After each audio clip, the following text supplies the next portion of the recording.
Boa noite, pessoal. Tudo bem com vocês? Sejam bem-vindos a mais uma live.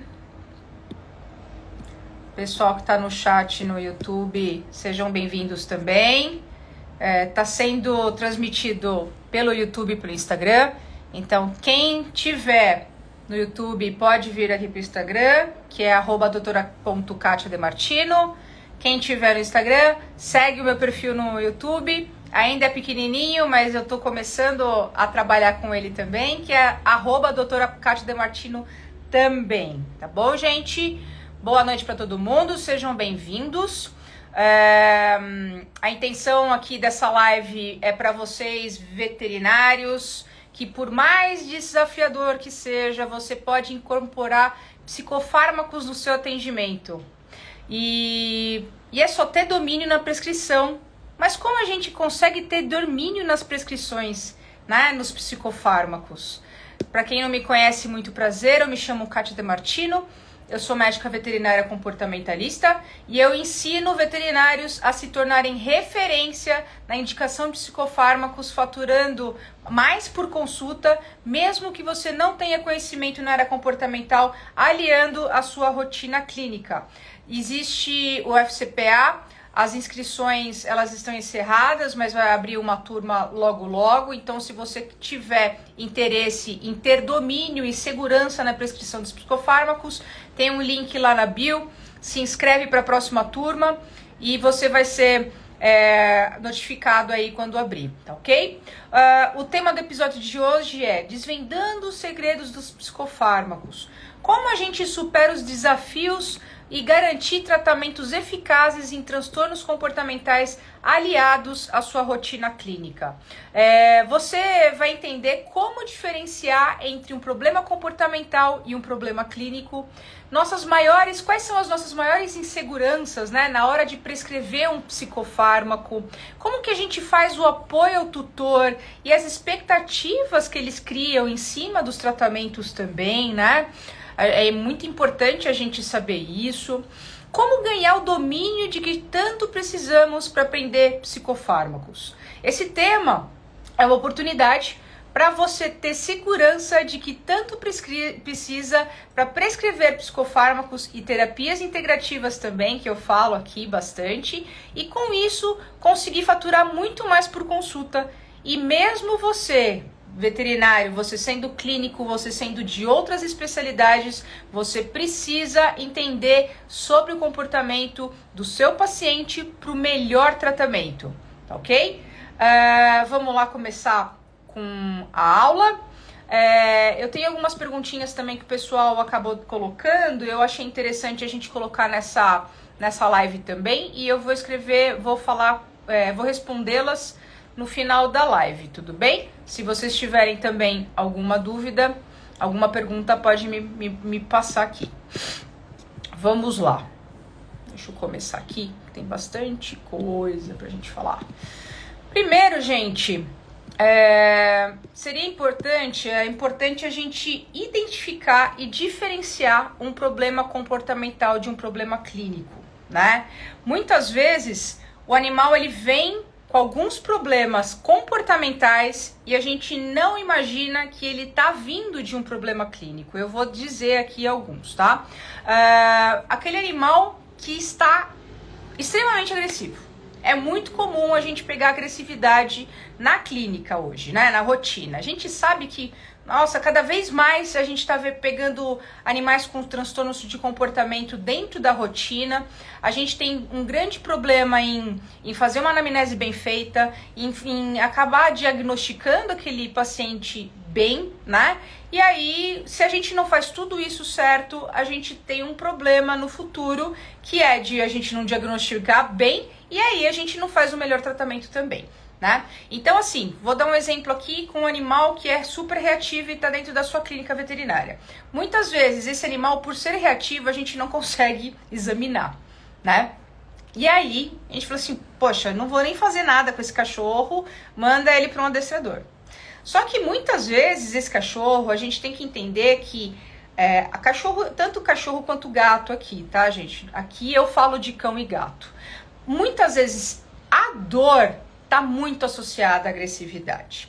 A gente precisa sempre descartar dor nos nossos pacientes, principalmente pacientes agressivos e reativos, tá? Principalmente, por exemplo, quando ele claudica, a gente precisa fazer uma avaliação física, ver realmente se ele está com algum tipo de dor, qual membro que ele claudica, né? Qual a possibilidade da lesão estar em outro lugar também, né? Se ele tem perda muscular, tudo isso vai dando algumas oportunidades aí para a gente conseguir ver da onde aquela agressividade está relacionada também, né?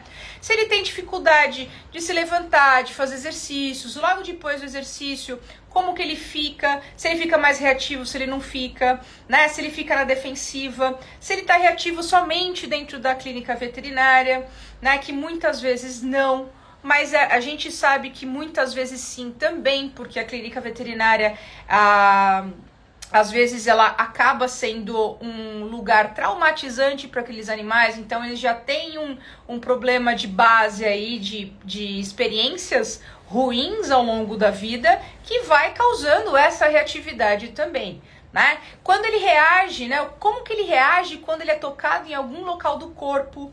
Então, tudo isso, pegando um animal que é reativo, a gente precisa descartar dor. Às vezes, essa dor, ela vem aguda, ela vem mais evidente pra gente. Porém, tem alguns momentos que essa dor, ela vem subnotificada, ela vem como uma dor crônica. Não sei se vocês já tiveram algum tipo de dor crônica e a gente percebe, a gente convive com aquela dor, mas o nosso estado mental não está muito bem. Da mesma forma que acontece com os animais. A gente pega aqui, por exemplo, um animal idoso que tem um problema de displasia coxofemoral. Aquele animal tem momentos, ele vai conviver com aquilo, infelizmente ele pode conviver muito com aquela dor, mas o estado emocional dele vai estar abalado também.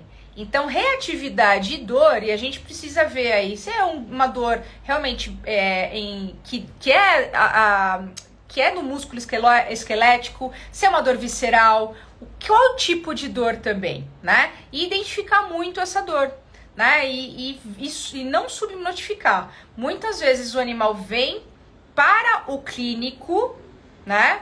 Falar, não, ele não tem dor. Vem para o veterinário comportamentalista, a gente fala assim, possivelmente esse cachorro tem dor. E aí fica naquele vai e vem, né? Não, o clínico fala que ele não tem dor, mas o veterinário comportamentalista fala. E aí a gente acaba fazendo, por exemplo, alguns testes de medicação por um tempo para ver como que ele reage àquela medicação que vai, no caso, tirar a dor dele, como que ele reage. E que muitas vezes essa dor pode estar relacionada à agressividade. Não só à agressividade, mas a outros problemas de distúrbios comportamentais também, tá? Problemas gastrointestinais. Aquele animal que tá lambendo toda a superfície, que começa a comer parede, que começa a vomitar, começa a comer outras coisas, enfim. Tem vários tipos de transtornos comportamentais que desencadeiam de problemas gastrointestinais, né? Então, aquele animal tá tendo vômito, tá tendo diarreia, como é que tá o apetite dele, se ele tá comendo bem, se ele não tá comendo, se ele lambe as patas, se ele começa a lamber algumas superfícies, se ele pega moscas imagináveis também. Esse comportamento de mosca imaginável a gente sempre leva para um caso de transtorno compulsivo, mas muitas vezes ele está relacionado a algum desconforto gastrointestinal, e onde ele vai ter esse tipo de problema, ele vai aparecer esse tipo de comportamento, né? Se ele boceja muito, então, claro, a gente sabe aqui, não são todos, mas eu vou falar aqui que os animais, eles bocejam, os cães, eles bocejam demais, e isso a gente fala que são os calm signals, né? São os sinais apaziguadores. Mas nem sempre o bocejar também está ligado a isso. Ele pode estar ligado a um desconforto, e que muitas vezes esse desconforto é gastrointestinal também, tá? Aquele animal que lambe o ar o tempo inteiro, todos esses problemas, esses sintomas de comportamento podem levar a problemas gastrointestinais. Então a gente precisa investigar mais, fazer um ultrassom, às vezes fazer uma endoscopia, uma colono, enfim, depende muito de cada animal, para ver se realmente ele tem um problema de base que está desencadeando esse problema comportamental, esse sintoma comportamental, né? Então, é por isso que a gente precisa investigar, e é por isso que todos os veterinários, seja um veterinário, por exemplo, um ortopedista, a gente está falando aqui sobre problemas ortopédicos, né, e pegar a agressividade, problemas gastrointestinais, um endocrinologista não, um gastroenterologista, um endocrinologista também, né, depois a gente vai falar mais pra frente, um dermatologista, enfim, várias especialidades precisam entender que problemas de comportamento, alguns sintomas comportamentais estão relacionados a problemas de base, certo? Senão, a gente vai passar para o adestrador e o adestrador não vai conseguir fazer absolutamente nada. Primeiro, que ele não consegue diagnosticar, tá? E segundo, que se a gente não trata a base, não vai adiantar absolutamente nada a gente trabalhar aqui em cima, né? Eu sempre digo aqui, a gente não pode trabalhar somente a ponta do iceberg, a gente precisa investigar muito isso a fundo, tá bom? Problemas ototegumentares aqui. Ele tem lesão na pele, ele tem problemas de dermatite, problemas de atopia. Qual a abordagem quando ele está em crise? Muitos problemas ototegumentares, eles estão relacionados à ansiedade, né? Aqueles animais, como eu sempre falo aqui, animais que têm problemas de ansiedade, têm problemas de atopia, por exemplo, eles estão interligados, né? Porque as células, quando na fase na fase inicial lá de reprodução celular, eles têm a mesma fase, na fase embrionária que eu digo aqui, né? Eles têm o mesmo, eles nascem do mesmo lugar, tá? Então, por isso que eles estão relacionados, ansiedade e problemas de pele, problemas dermatológicos. A gente precisa entender que a gente precisa tratar essa ansiedade e automaticamente tratar a pele também, tá? Pra gente conseguir ter um melhor tratamento em cima desse animal. E aí, falando aqui de problemas urinários, né? É muito comum a gente pegar aí problemas de xixi e cocô fora do lugar, né? E a gente fala, poxa, xixi e cocô fora do lugar é problema de adestrador. Eu mando, imagina, nem passa isso pro clínico, nem entra na rotina, né? Mas muitas vezes, e eu sempre digo aqui num caso que eu peguei, que o adestrador e a tutora vieram até mim para falar que a labradora filhote estava fazendo muito xixi fora do lugar. Ela acertava, mas ela errava muitas vezes. E esse caso foi um caso que eu tive que investigar muito a fundo para diagnosticar aquela cadelinha com diabetes insípidos, tá? Então ela tinha um problema endócrino que desencadeava um problema, né? Um problema, no caso, um sintoma comportamental. Então, o excesso de xixi fora do lugar tava me dando assim, se eu não linkasse uma coisa com a outra e não averiguasse, eu ia ficar no adestrador, eu ia passar por vários adestradores, provavelmente por metodologias diferentes, né? Só ia complicar mais a vida dela e não ia tratar, não ia funcionar, né? Então, esse problema endócrino foi tratado e aí sim aquela cachorra teve a sua vida normal, né? Então o animal começou a errar muito xixi e cocô, cara, fica de olho, não necessariamente é somente problema comportamental, tem problemas de base aí, tá bom? Bebe muita água, como tá a urina daquele animal, apresenta hematúria, tudo isso precisa ser identificado. Síndrome da Pandora, né?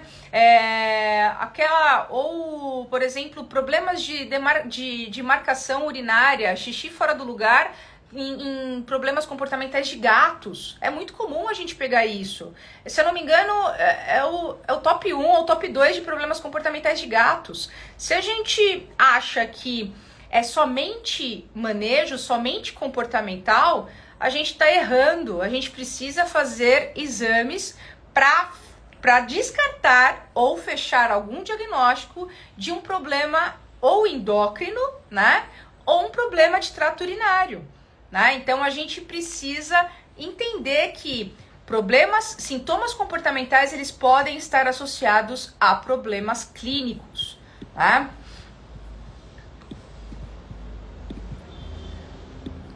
Então vamos falar um pouquinho aqui dos psicofármacos. E aí, gente, quando eu comecei nessa área da psicofarmacologia, eu tive que correr muito atrás disso, porque era extremamente difícil, a gente não tem muitas pessoas que falam sobre isso, a gente não tem muito na literatura que fala sobre isso, eu tive que ralar bastante. Fiz muitos cursos, alguns cursos foram muito importantes, agregaram muito pra mim, outros foram dinheiro jogado fora.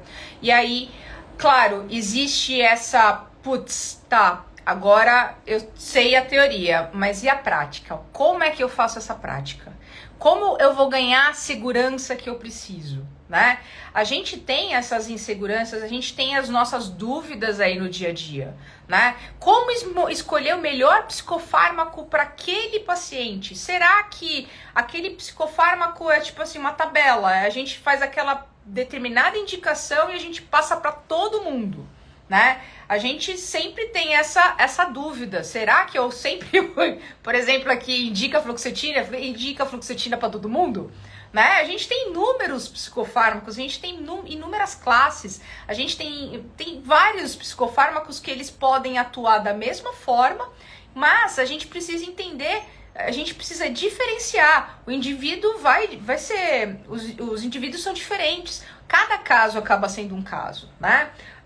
Por exemplo, num caso de hiperestesia felina, eu vi um relato de caso que o primeiro tratamento daquele paciente foi um tratamento, por exemplo, com uma fluoxetina. Aí depois tiveram alguns efeitos colaterais da fluoxetina. Aí o veterinário foi e trocou aquela medicação. E ele foi ajustando aquela medicação, ajustando a dose, associando com alguns outros medicamentos. E aí, ainda bem que o tutor ele foi muito resiliente no processo também, né? Porque muitas vezes o tutor ele acha que você vai dar aquele determinado psicofármaco e acabou, né? Então é aquele que vai tratar e acabou. Não, não é isso. É da mesma forma que a gente vai no psiquiatra, né? E o psiquiatra vai dar aquele remédio, aquele psicofármaco. Muitas vezes você pode não se adaptar àquele psicofármaco e ele vai precisar trocar. Da mesma forma, a gente precisa fazer isso e a gente precisa orientar os nossos tutores também, tá? Senão também eles pegam a receita, acham que em 30 dias de tratamento tá tudo ok e não é bem por aí, gente. Muitas vezes você vai no psiquiatra e toma medicação por muitos anos, do mesmo jeito que pode acontecer com o seu próprio cachorro, né? Pode acontecer com os animais. A intenção sempre é a gente melhorar o bem-estar, melhorar a qualidade de vida, diminuir essa dose, fazer o desmame para ver se ele fica bem sem o psicofármaco. Mas tem alguns momentos e tem alguns animais que precisam tomar pro resto da vida. A gente precisa orientar isso para os tutores. Inclusive, eu ia falar isso mais pra frente, mas eu acabei me empolgando e coloquei, né? Então, assim, como escolher o melhor psicofármaco? Existem inúmeros psicofármacos e vai depender muito de cada caso, né? Então, não dá pra botar fluoxetina para todo mundo e achar que a fluoxetina vai funcionar para todo mundo também, tá? Quais são os possíveis efeitos colaterais? A gente sabe que psicofármacos existem os efeitos colaterais. E se existem esses efeitos colaterais, a gente precisa informar os tutores, a gente vai entrar com doses baixas para diminuir esses efeitos colaterais e ir ajustando conforme a necessidade até chegar numa dose ok para aquele determinado animal, tá? Então, outro exemplo aqui. Você vai no psiquiatra, você tá tomando lá, sei lá, venlafaxina. Aí sua amiga fala, nossa, eu tô assim, assim, nossa, então, peraí, você tá com os mesmos sintomas que eu, então começa a tomar esse remédio que o psiquiatra deu. E aí, a sua amiga não se adapta àquela medicação. Por quê? Porque ela é uma outra pessoa, é totalmente diferente. Então ela precisa ir no psiquiatra, não é porque você tá tomando esse medicamento que todo mundo que tem os mesmos sintomas que você vão usar aquele mesmo medicamento, tá? Então é a mesma coisa, a gente faz isso com os nossos animais também, tá bom? Como monitorar e manejar esses efeitos nos pacientes? Essa é uma dúvida muito comum. A gente fica inseguro de acontecer esses efeitos colaterais, né? Como lidar com as interações medicamentosas? Se a gente não entende a função, né, o objetivo final de cada psicofármaco lá, a gente não vai conseguir entender sobre interação medicamentosa, o que eu posso associar, o que eu não posso. Às vezes, um palitinho de triptofano associado a uma fluoxetina pode dar interação medicamentosa. E se você não entender isso, você começa a ter problemas. Seus animais, seus pacientes começam a ter problemas também com relação a efeitos colaterais sobre superdosagens do produto final, né? Então, é importante a gente entender sobre interação medicamentosa, né? Por quanto tempo o tratamento deve ser mantido? E quando a gente deve ajustar ou interromper a medicação? Todas essas dúvidas são muito comuns e que todo mundo que entra para o FCPA tem as mesmas dúvidas, né? Essas dúvidas aqui eu peguei, na verdade, de todos os alunos. Inclusive, eram dúvidas minhas quando eu trabalhava, quando eu comecei a atuar nessa área, né? Então, isso cria uma insegurança muito grande quando a gente não conhece e a gente não aprende na faculdade. A graduação não dá psicofarmacologia pra gente. Então, a gente tenta, das medicações que a gente conhece, que a gente aprende na faculdade, a gente tenta usar na nossa rotina. Mas, muitas vezes, essas medicações não são indicadas em casos de transtornos comportamentais. Aqueles casos, né? E eu digo aqui sempre para os meus mentorados. Quanto melhor você é, quanto mais visto você é, mais pepino vai chegar para você, né? E as pessoas ficam assim, meu Deus, mas caramba, será que, gente, tá cada vez pior, tá, assim, tô com várias dúvidas aqui, eu não sei como que eu consigo fazer e tal, não sei o que bom, eu falo parabéns porque você chegou num patamar onde as pessoas com casos mais desafiadores e mais difíceis te procuram. E isso é para o seu crescimento profissional. E quanto mais crescimento profissional tiver, mais valor você agrega no seu trabalho, né? Então as pessoas vão procurar você porque você é a pessoa certa para diagnosticar e trabalhar com casos mais desafiadores, né? E aí, claro, existem as inseguranças quando a gente pega esses casos mais desafiadores e complexos, né? A gente sente uma frustração ao lidar com esses problemas comportamentais tão complexos que não respondem facilmente a tratamentos, né? Desafios em personalizar o tratamento para cada animal, foi o que eu falei. Fluoxetina não vai ser indicada para todo mundo, né? Então a gente precisa investigar muito bem, a gente precisa fazer uma boa anamnese para que a gente tenha o melhor diagnóstico e, consequentemente, a gente possa trabalhar com o melhor tratamento e, claro, trabalhar com o melhor psicofármaco ou uma terapia integrativa, tudo isso para aquele determinado indivíduo, né? Não daquele determinado caso, né?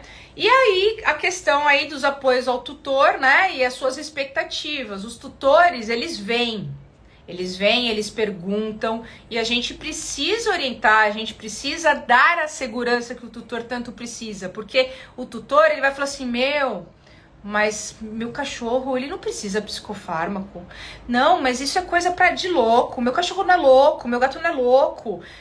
Tutor de gato é pior ainda, tá, gente? É muito pior. Mas existe assim, eu até falo, a possibilidade da gente entrar com medicação para gato é muito menor do que para cachorro, certo? E tutores de cães se adaptam muito melhor ao tratamento do que tutores de gatos também. Até pela questão de medicação, a introdução da medicação, como que eu vou dar a medicação pro gato, sabe? Tudo isso é desafiador pro tutor também, né?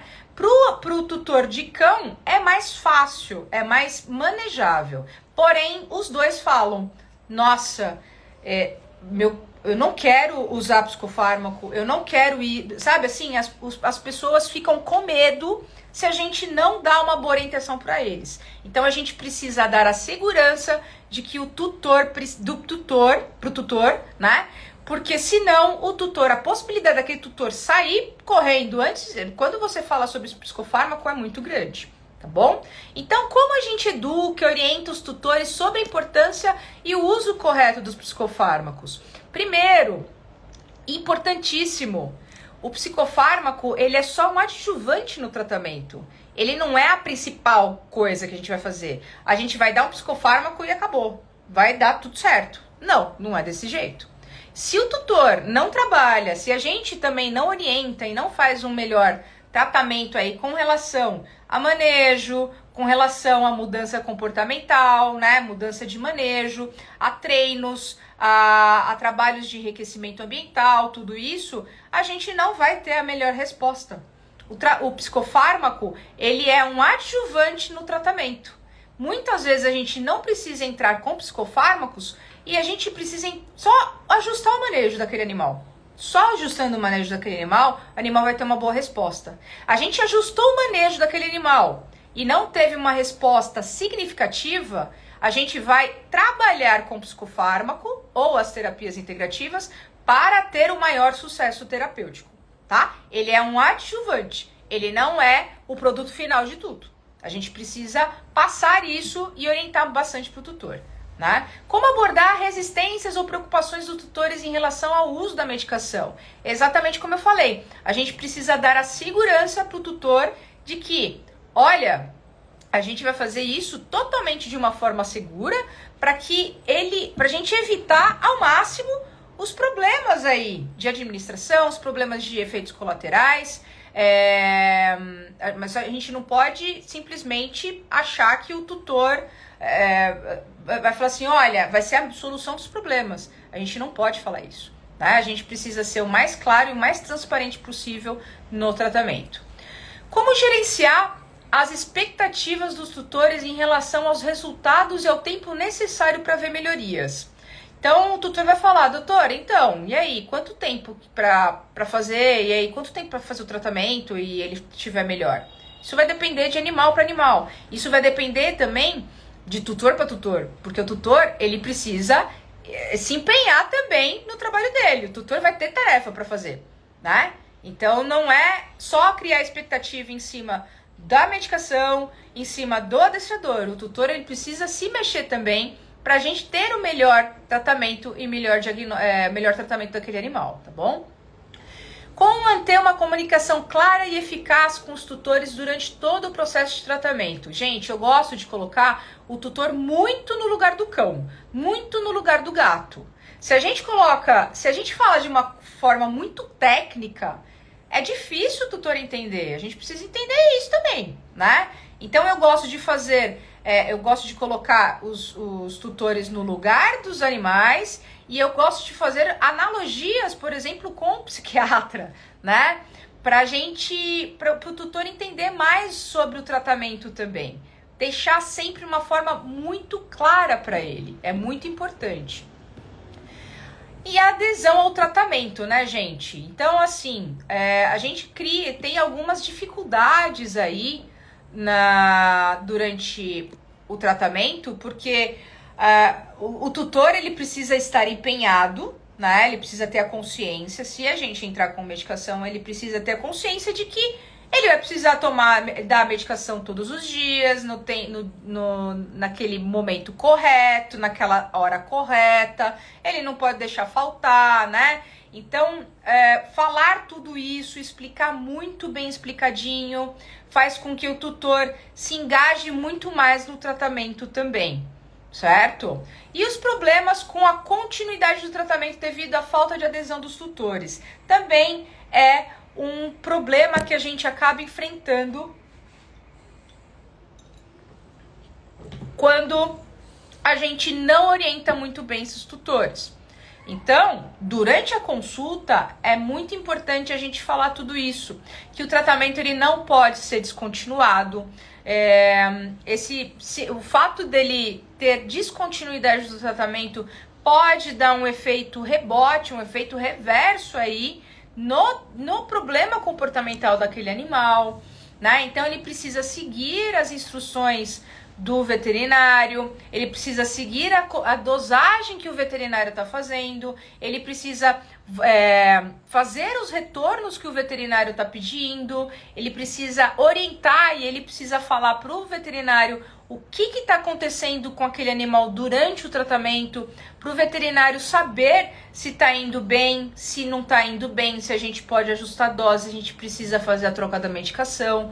Tudo isso deve ser falado, orientado antes de entrar com algum tipo de medicação para os animais, tá? Então, assim, a possibilidade daquele tutor, se a gente não passa tudo isso para ele, desistir do tratamento é muito grande.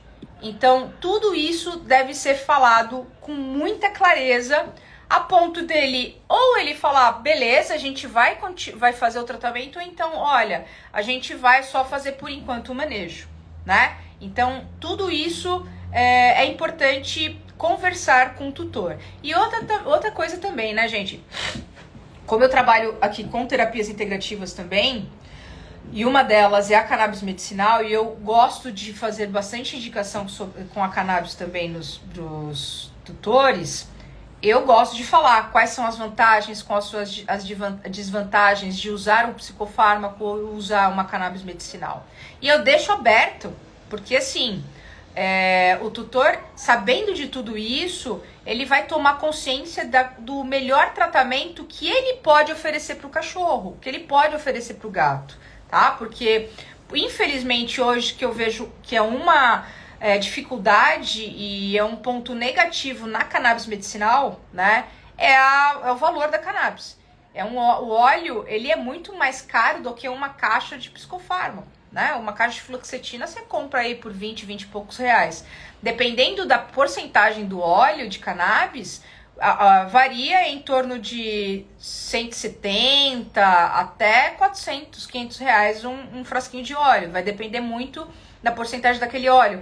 Então, a gente precisa falar antes de falar assim, não, o tratamento é isso e acabou, né? Então, a gente precisa falar para orientar bastante aquele tutor para ele não desistir do tratamento também, gente. É muito importante, tá? E aí, como que a gente consegue ganhar domínio do que tanto precisa, né? Aqui, gente, eu tenho vários alunos, graças a Deus, eu tenho um grupo de mentoria que é muito ativo, tem bastante pessoas lá dentro engajadas em conseguir atender, e hoje eles tiveram a segurança de que tanto estava buscando, eles entraram no FCPA para ter essa segurança e na prescrição dos psicofármacos, e graças a Deus eles estão tendo uma qualidade de vida melhor, estão tendo muito mais reconhecimento, né? E quando os alunos do FCPA, eles ampliam o conhecimento clínico deles, né? Eles expandem o conhecimento em psicofármacos, tornando-se mais preparado para abordar as questões comportamentais e emocionais dos animais, o que pode enriquecer as suas práticas clínicas, mesmo que você não atua diretamente na área comportamental. Foi o que eu disse aqui, né? Muitos de vocês que são clínicos, que são de outras especialidades, vocês precisam entender o comportamento dos seus pacientes para vocês terem o melhor diagnóstico. E, claro, a faculdade não deu etologia pra gente, não deu etologia pra mim, não deu etologia pros meus alunos, e pelo jeito, não deu etologia, não tem uma grade, né, não tem uma grade muito boa de etologia também até hoje, tá? Então, a gente tem uma grande dificuldade em entender o comportamento normal dos nossos pacientes para a gente conseguir entender o que é anormal. Se a gente não sabe o que é o normal, como que a gente vai diagnosticar um comportamento anormal? Né? Então, o FCPA, ele te dá essa bagagem, ele te dá esse conhecimento para que você consiga entender da melhor forma e atuar na sua clínica, na sua rotina. Você vai ganhar confiança na prescrição, né?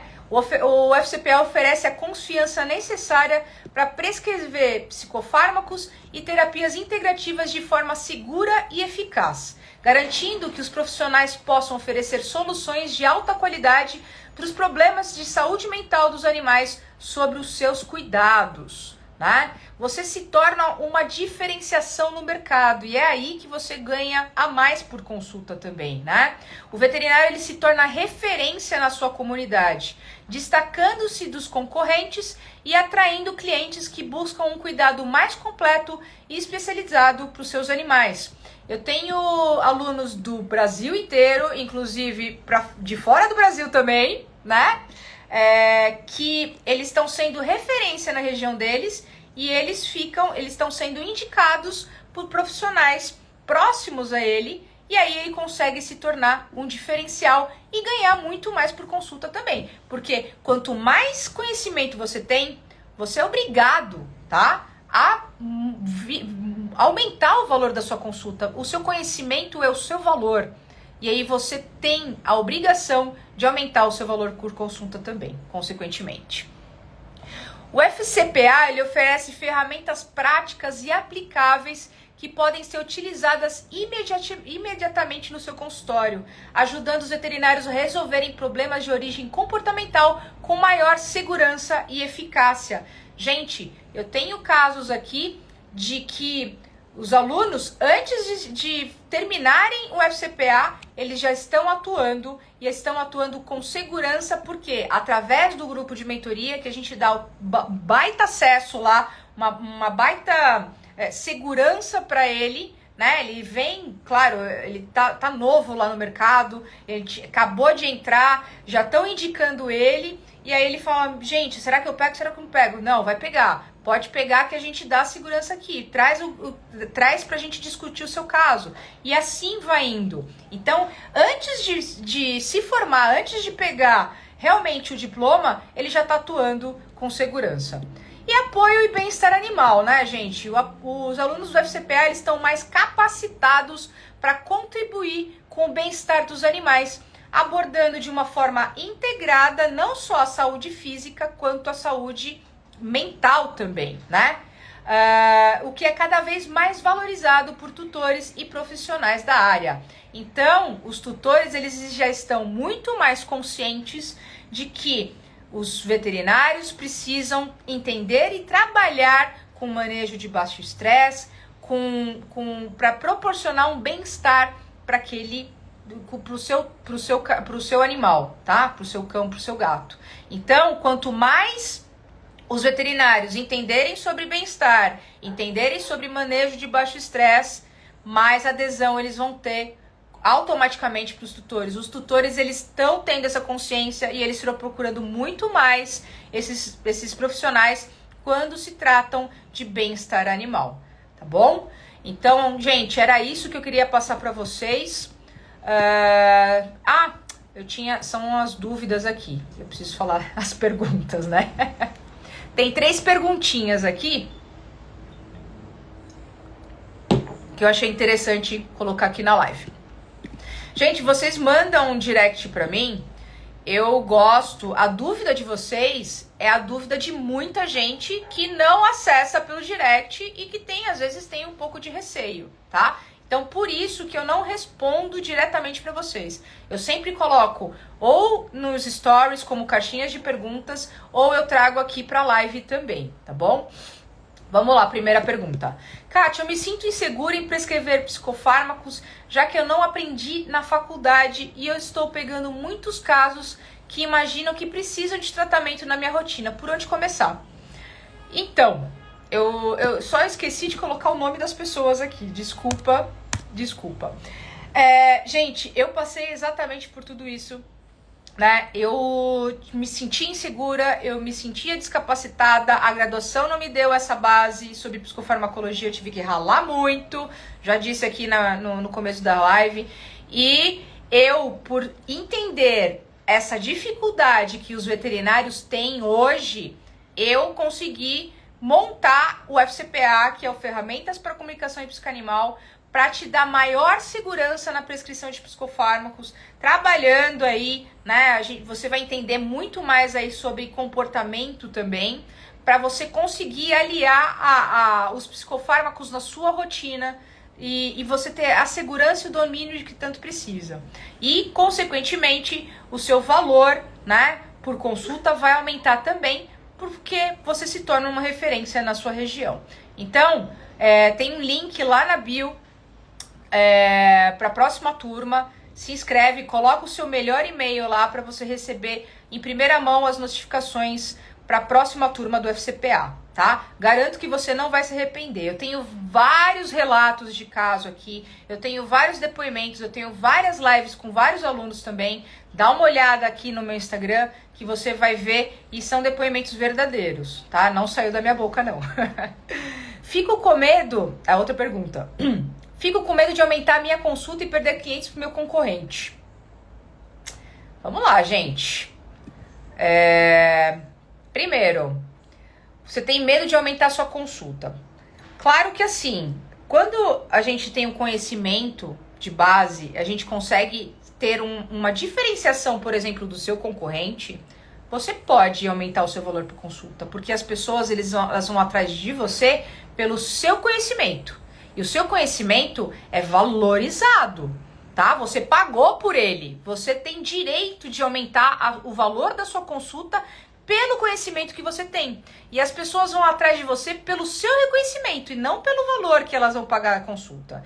E que eu posso dizer aqui, e que muitos mentorandos meus disseram aqui também, que quando a pessoa sabe que é você que ela quer, ela tem certeza que é você que ela quer, ela não tá nem aí pro valor que ela vai pagar. Pode ser que, por exemplo, muito caro, sei lá, esse mês eu não faço, mas ela vai juntar o dinheiro, sei lá, quantas vezes, 2, 3 meses aí, para pagar a sua consulta, para pagar o seu valor, e ela vai ficar muito mais empenhada em fazer todo o tratamento que você vai pedir, certo? E aí, consequentemente, aquele tratamento vai ser eficaz.